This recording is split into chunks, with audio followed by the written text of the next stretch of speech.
Hello, everyone. Thank you for joining us today. We're really excited to get started today with our next pitch event. We do have a very packed schedule, so we are going to move pretty quickly through this. Just a brief introduction. We always like to start with our land acknowledgement. So with gratitude and respect, we acknowledge that the lands on which Foresight operates are the traditional, ancestral, and unceded territories of the First Nations, Inuit, and Métis people. Personally, I am on the lands of the Haudenosaunee and the Anishinaabe peoples under the Dish with One Spoon and Poon Agreement. If you feel inclined, please drop your land acknowledgement in the chat. A little bit about Foresight, if you're unfamiliar with us, we are Canada's largest clean tech network. We've supported over 1,200, and in fact, it's almost 1,300 Canadian clean tech companies across the country in our 11 years.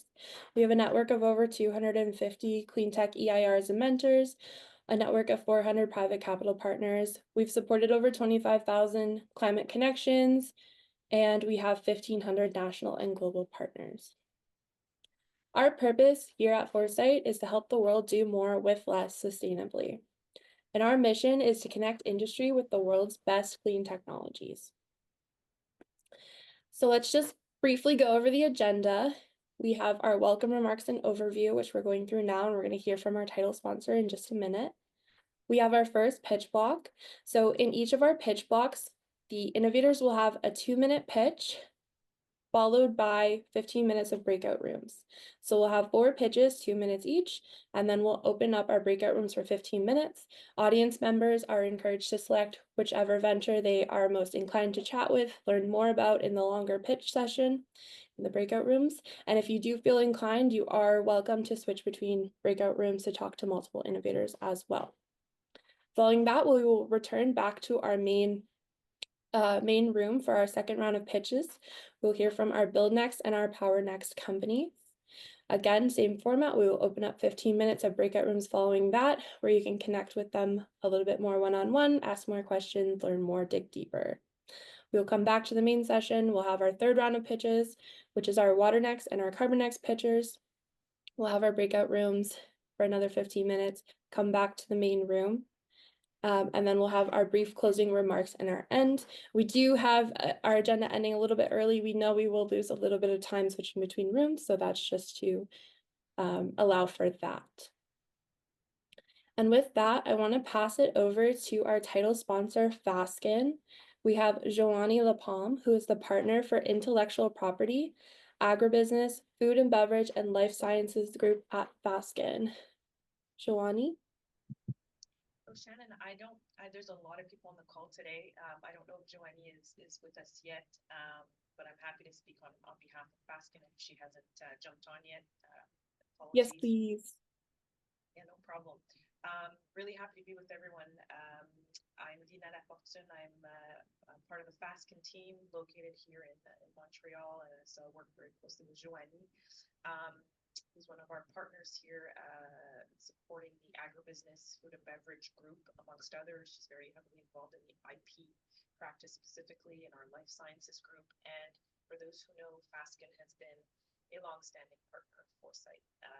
We understand there's different streams, and we've worked with Foresight across some of your different streams in previous years. So always really excited to be part of any efforts.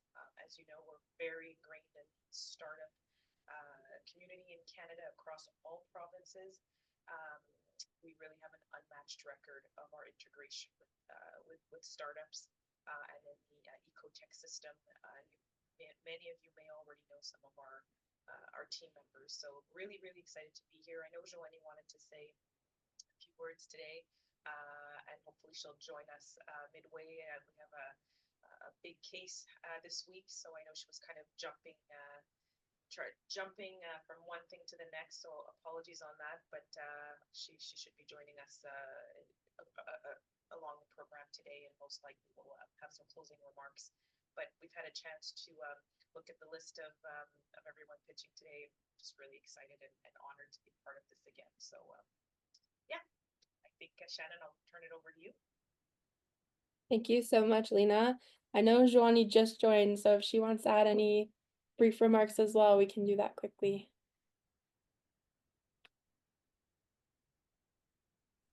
So sorry, everybody, for being late. I was on an examination, so very less exciting than being here. I'm sure Lina expressed and conveyed to you how proud we are and how honored we are to be here. And so I don't want to add some delay by me being late, but I just want to say thank you and to everybody for the great innovation I'm very excited to hear about in a few minutes. Amazing. Thank you so much, Shawnee. And so with that, we're going to jump right into our first round of pitches, our pitch block 1.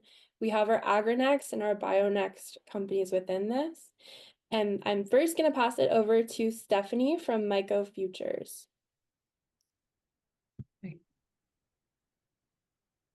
Are you sharing the slides that we sent, or should I share? Yes, I'm sharing them. Okay. Oh, sorry. I just can't. Oh, okay. There we go. The fashion industry is the second most polluting industry on the planet. And what we're addressing is how brands are trying to change this by adopting new sustainable materials. The problem they're facing is finding ones that meet their needs in 3 main areas: quality and performance, aesthetic and hand feel, and most importantly, a sufficient supply at an attainable price point. The options out there right now are not adequate, and that's where we come in. Slide.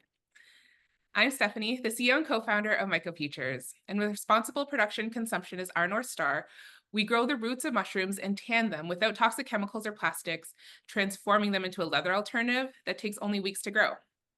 We have a unique approach to precision agriculture and a non-toxic tanning method that makes our material the most viable alternative to leather that is both circular and scalable with a B2B business model. This is a massive opportunity with global leather goods valued in the hundreds of billions, and the bio-based leather market is growing steadily to meet the demand, now valued at $750 million.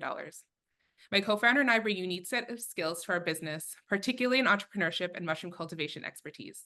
And we have expert advisors in leather buying and product development, fiber science and fungal biology, plus a wider accelerator network. Slide.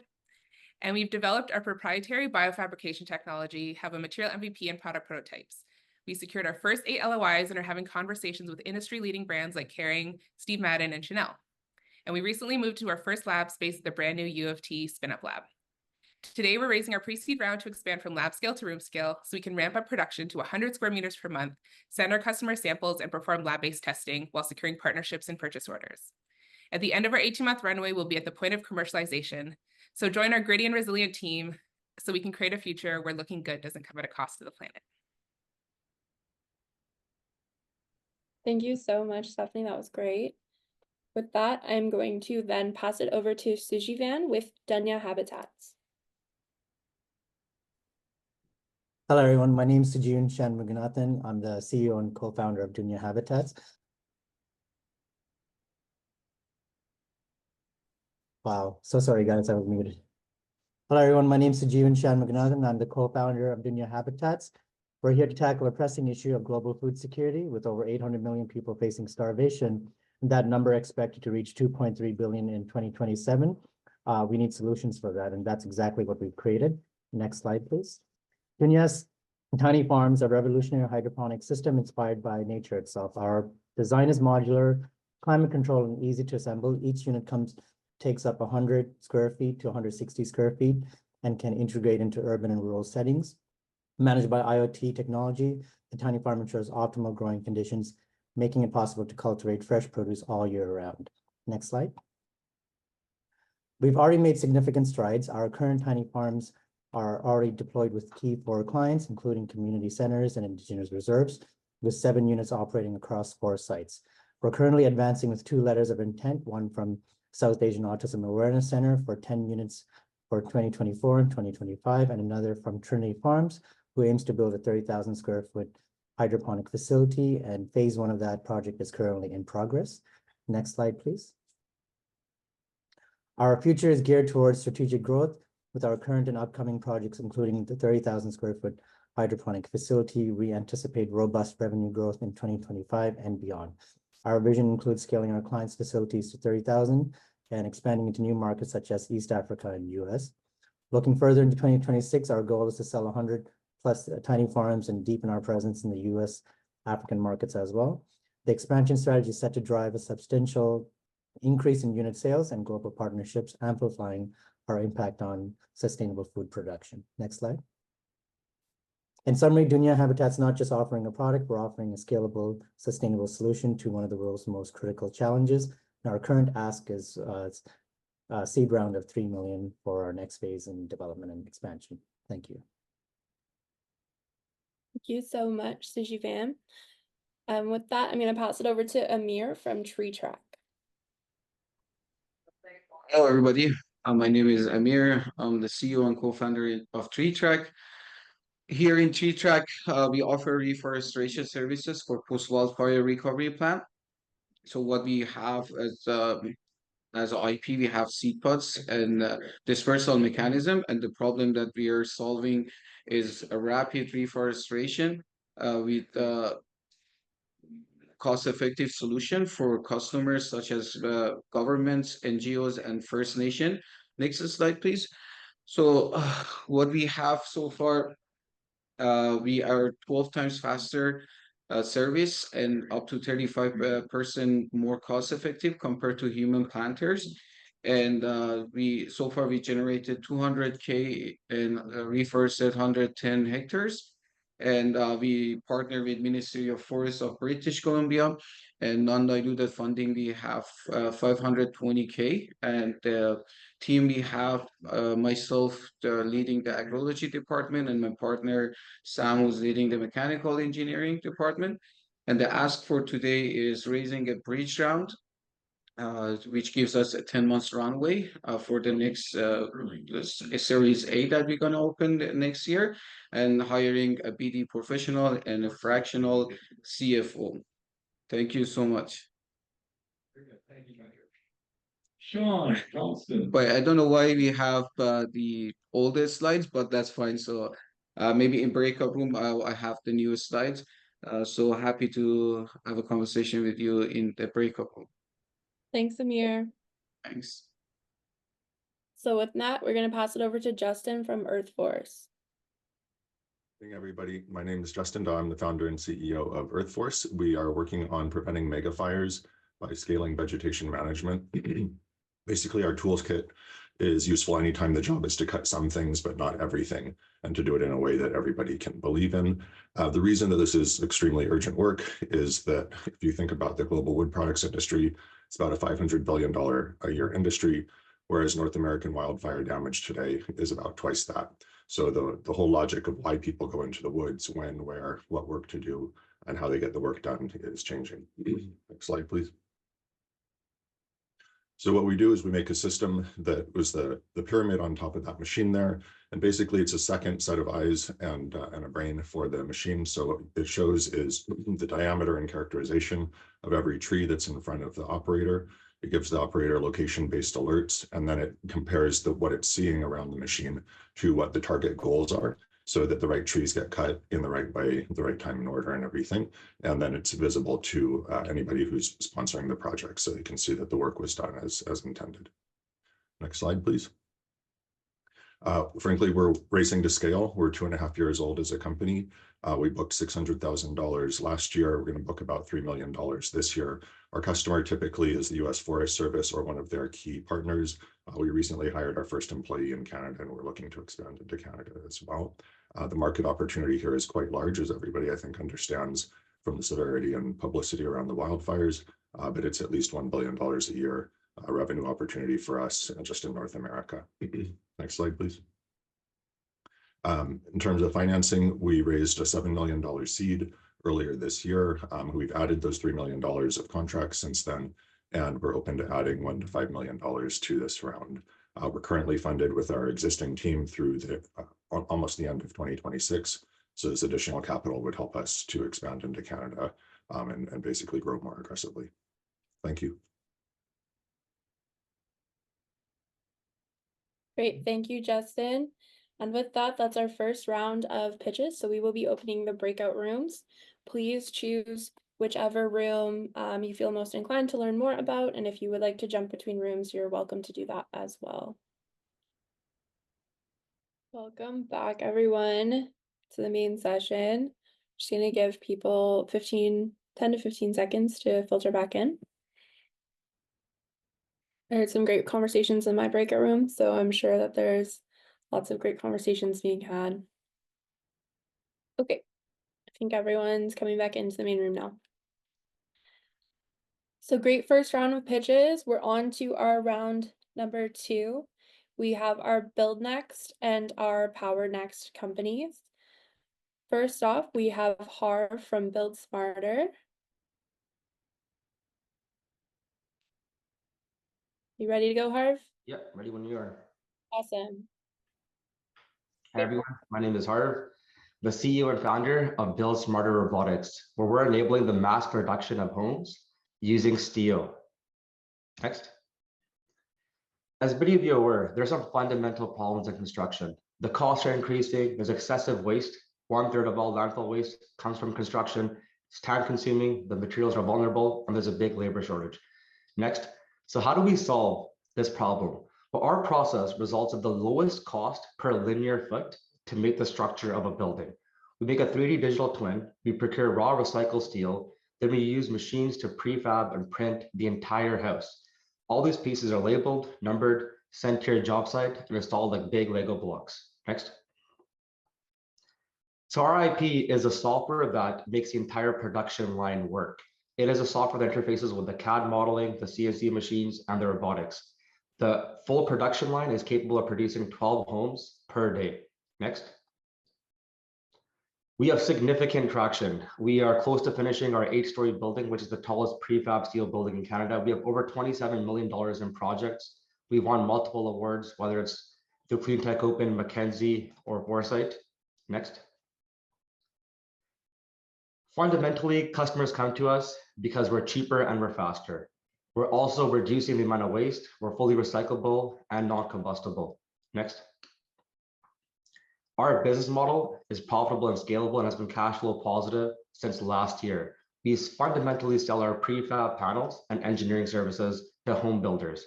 We offer fixed price contracts that offer that certainty. We have 35% margins per project right now. Next. Our team is young, but we have taken this idea from a startup to a project pipeline over $27 million. The background comes from construction, some people from Deloitte, and some engineers that have joined the team. We also have a board that consists of a UBC professor, member of the Cowichan tribes, and a judge from one of the competitions. Next. We're currently raising a $650,000 priced round that gets us to the Series A. It's really to help us execute on these extensive project pipeline that can kind of help us better execute these projects and keep growing. We're also an EBC corporation. If any questions, please email me, harv@buildsmarter.com. Thank you. Great job. Next we have Andrew from Smart Cocoon. Hello, my name is Andrew Bowen, CEO of Smart Cocoon, and we're here to solve the problem either you have or someone you know has, and that is having rooms that are too hot or too cold. Our technology saves residential clients up to 30% on their energy costs, and we're able to unleash that HVAC data, first of its kind HVAC data, to monetize that for our B2B clients, such as Enercare. Imagine only having one light switch for your entire home. How ridiculous that would be. Slide change, please. Yet we do that every day with our HVAC systems, even though they use 20 times the amount of energy as lighting. So that single thermostat coupled with that twisting and turning ductwork that's buried behind your walls leaves us literally with unlivable rooms and floors. Not only that, we're wasting a tremendous amount of energy heating and cooling spaces that are not even occupied. Smart Cocoon knew there was a lot happening in the space, both with smart thermostats, as well as heat pumps, for example. But there's still one thing the industry couldn't do, and that is change temperatures of individual rooms. That is until now. Slide change, please. Smart Cocoon makes intelligent HVAC endpoints. By controlling the airflow of individual rooms, we're able to control room temperature. We make those unlivable rooms livable again. Our device is easy to install. You simply slip it under the vent cover and plug it in. The AI algorithms, as well as the sensors, will always make sure we're working in sync with the HVAC system to make sure we're boosting that cool air in the summer or that warm air in the winter. Next slide, please. We've had amazing traction since launching in 2021. We sold over 17,000 devices, and we are also on track for $650K in revenue this year. We are launched as of 4 weeks ago in Home Depot and every Home Depot across Canada. So you'll see us there now in the HVAC aisle, as well as we have a partnership with Enercare to reach 1.1 million customers. And that first phase of the marketing partnership will be about 2,000 to 3,000 units in sales. But the biggest news yet is that we've been approved for commercial production with Google Nest, making us the only product in the market that actually integrates with Google Nest, the largest smart thermostat on the market, the major unlock for our scaling. So if you have any questions, we're currently doing a raise. I'd like to discuss further in the next session. Thank you. Thank you, Andrew. With that, I'm going to pass it over to Omar with Salish. Thanks, Shannon. Hi, everyone. My name is Omar Kasim. I'm the CEO of Salish Elements. Salish Elements is a majority indigenous-owned green hydrogen development company based in British Columbia, Canada. And we're addressing the climate issue, but also we're addressing the socioeconomic issues related to climate. So a lot of approaches focused a lot on the carbon molecule and replacing the carbon molecule with the green molecule. But we're looking at sort of the overall socioeconomic impacts of resource development, such that it's more fair and equitable to the people and to the land. Next slide. So my founders are myself. I'm a professional engineer. I've been working in the energy industry for over 8 years. And my business partner is Ruben George, who's from the Tsleil-Waututh First Nation. He's very well known in the Indigenous community. He's wrote a book that is a national bestseller, and we're able to really approach Indigenous communities with a lot of trust and respect to really, instead of pushing these projects through, to really have the community pull us into those projects and really want to work with us. And our project recently got featured on the Globe and Mail as well. And it's really truly a first of its kind project in its approach and in its benefits. And we've been able to get significant government support through that. Next slide. Our goal is to replace diesel in the transport sector with hydrogen, but then also any other uses of diesel that come in ports and airports and industry. A lot of that with indigenous ownership and stewardship. We're looking at a phased growth plan from starting in 2026 beyond, and it's building this overall network across BC and Canada as well, starting with our 25 megawatt flagship project in Hochlip. Next slide. So our 25 megawatt project is really targeted towards a significant amount of export that's going to California, where there's existing infrastructure that can uptake that hydrogen. It's a very high value market. There's a high priced market for hydrogen there that's gray or blue, so it's not really environmentally friendly. And we're able to offer it at a very competitive cost that is significantly below the market cost and is fully green. Thank you. Thank you, Omar. With that, I'm going to pass it over to our last pitcher of this block, Smart Green Energy, Brian. Yes, my name is Brian from Smart Green Tech. Let's think of the global trend of energy industry. From the perspective of energy management, there are 3 things to keep an eye on when looking at the global trends. First, restructuring power grid. The aging problem of the power grid built in the United States since the 1950s, a problem soon to be faced worldwide. Second, the importance of energy storage emerging. At 2023, the United States requires 2,600 gigawatt of generation and storage capacity, including solar and wind power. Third, electrification. The new energy mobility market is driven by the accelerated electrification of internal combustion engines, such as automobile, construction machinery, and diesel generators. Next, please. Based on 3 global trends, we have focused our business on develop battery technology and ESS technology for energy distribution and carbon neutral market. Let me explain our core technology. First, battery pack development technology. This battery pack development with our technology is suitable for converting ESS and internal combustion engine vehicle to EVs. Second, energy mobility technology. We have developed a means of transportation that stores electric energy and commercialized technology to sell electricity in off-grid situation. Third, it is a virtual power plant technology that can replace the electricity supply when a power outage is predicted or a sudden power outage occurring in a small area or is a specific factory. Fourth, development of e-power plant commercialization technology. We have developed the first e-power plant commercialized technology in Korea that satisfies RE100. An example of a natural society application that can be realized with energy mobility technology, you can see in the figure on the right. Brian, you're over time. I need you to wrap it up. Okay, next. Yeah, it is our product line. First is a mobile battery pack. Second, charge. It is a device that does EV fast speeding charges. Third is mobile. It is an off-grid power supply device. Fourth station, it is a long-term power supply device. Fifth is the bespoke, is a big energy transportation solution. We are prepared. You have to move on to the rooms. Apologies for that. Thank you so much.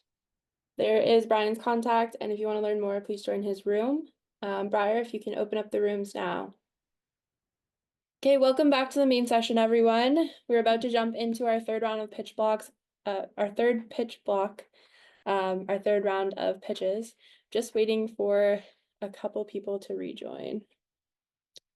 And then we will get started. Here we go. Everyone's filtering back in now.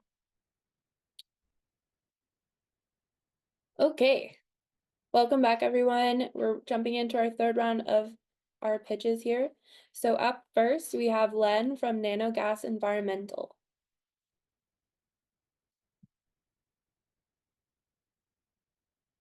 Hi, my name's Len Bland. I'm with Nanogas Environmental. We clean dirty water with tiny bubbles, and we're raising $3.5 million. Next slide. So we were out 2 months ago at a stinky golf course. The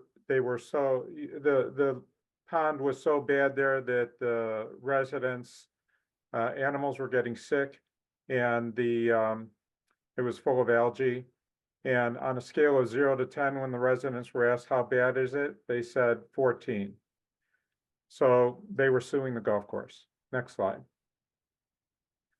We create nanobubbles of gas in solution. They change the way water works. For example, we can multiply the amount of oxygen we can put in water, and it will stay 10 times. Next slide. So within 7 days, we went out to the golf course. They had tried all these chemicals, but now using our nanogas and some great bacteria, you can see the problem was solved. And the residents said the stink had gone down to 0. Next slide. We're also in cleaning up produced water for oil and gas. Here's what you see what it looks like before. They use expensive multi-million-dollar facilities and hazardous chemicals to clean it up. We used only oxygen, and in 30 minutes, we solved the problem and saved them 80% of their cost. Next slide. A little bit about the management team. I was a co-founder in Patricorp. We do back office processing for insurance agencies and brokerages. I sold off for 600 times my investment. My partner, Jeff Harden, is a 6-time successful serial entrepreneur. He has 28 oil and gas and technology patents. Next slide. We've got great traction. We did a $1 million license agreement with Easy Energy. And they're manufacturing our product and taking it to the agricultural market. It's for $1 million plus a 10% royalty over 5 years. Next slide. We have 16 patents granted and 15 more pending. Next slide. So I don't know what happened.